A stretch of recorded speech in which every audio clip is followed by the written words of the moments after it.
Guys, ঈদের দিন আমার বাপরে জাহান্নামে পাঠাই দিছি। ভিডিওটা তোমরাও দেখছো না? দেখারই কথা।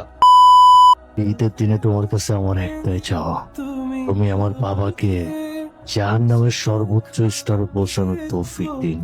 আমরা আসলে কিরকম কমিউনিটিতে বাস করি, মানে আমরা এরকম একটি কমিউনিটির প্লেয়ার। এমন একটা কমিউনিটি নিয়ে আমরা ভিডিও বানাই, সেই কমিউনিটিতে কোনো রুলস নাই। ভিডিও বানানোর কোনো রুলস নাই, কে কি করতেছে মানে একজন মানুষ তো মানে এরকম ভিডিও কেমনে আপলোড দেয় ভাই? বুঝলাম তোমার বাপ ভালো না, তোমার বাপে এই সেই এটা করে ওইটা করে, বুঝলাম, ঠিক আছে ভাই। তোর কি এইগুলো মানে পাবলিক রে দেয় তুই? বুঝলাম না ভাই। তুই নর্মাল একটা জিনিস বোঝ ভাই, তোরে উনি জন্ম দিছে, ওনারা তুই জন্ম দিস নাই। উনি যতই খারাপ হোক, উনি তোর বাপ।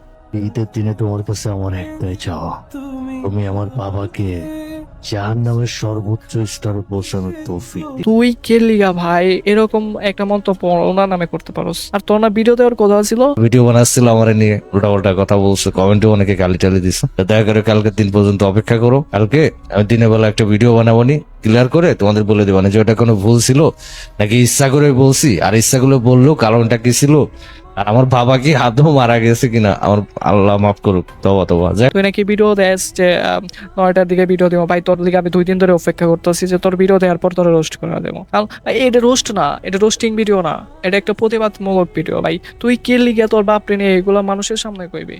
আর কইতে পারিস ভাই আমার বাপ, আমি চাই ইচ্ছা তাই করতে পারি না ভাই, করতে পারিস না ভাই।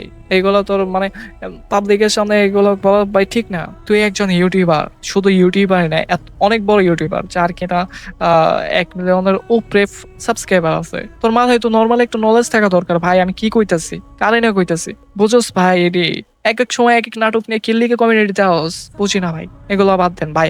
আপনি নর্মাল একটা জিনিস বুঝেন যে উনি আপনার বাপ, হ্যাঁ, ওনার নিয়ে আপনি যা ইচ্ছা তাই করতে পারেন না, যা ইচ্ছা তাই কইতে পারেন না। মানে ভাই বুঝলাম না, একটু একটু ঝামেলা হয়েছে, এটা হয়েছে ওটা হয়েছে, বুঝলাম, হ্যাঁ থাকতেই পারে বাপের সাথে ঝামেলা। এইগুলা পার্সোনাল বিষয়, এগুলা মানুষের সামনে তুলে ধরা মানে তো ভিউ ব্যবসা কর ভাই, অন্য কিছু নেই। নিজের বাপরে নাকি ভিউ ব্যবসা করা যায়? আমার কথা হইতেছে ভাই, তুমি মাল টাল খায় ভিডিও খেলিয়ে বানাও, দিনে 3 বেলা হ্যান্ডেল মারলেই তো মানুষ এরকম ভিডিও বানায় না। তুমি যেরকম ভিডিও বানাইছো, যাই হোক, তুমি কিসের ভিডিও আপলোড দিবা, এরপরও তোমার আরো ভালোভাবে ধুয়ে দেবো। আপাতত এই পর্যন্তই।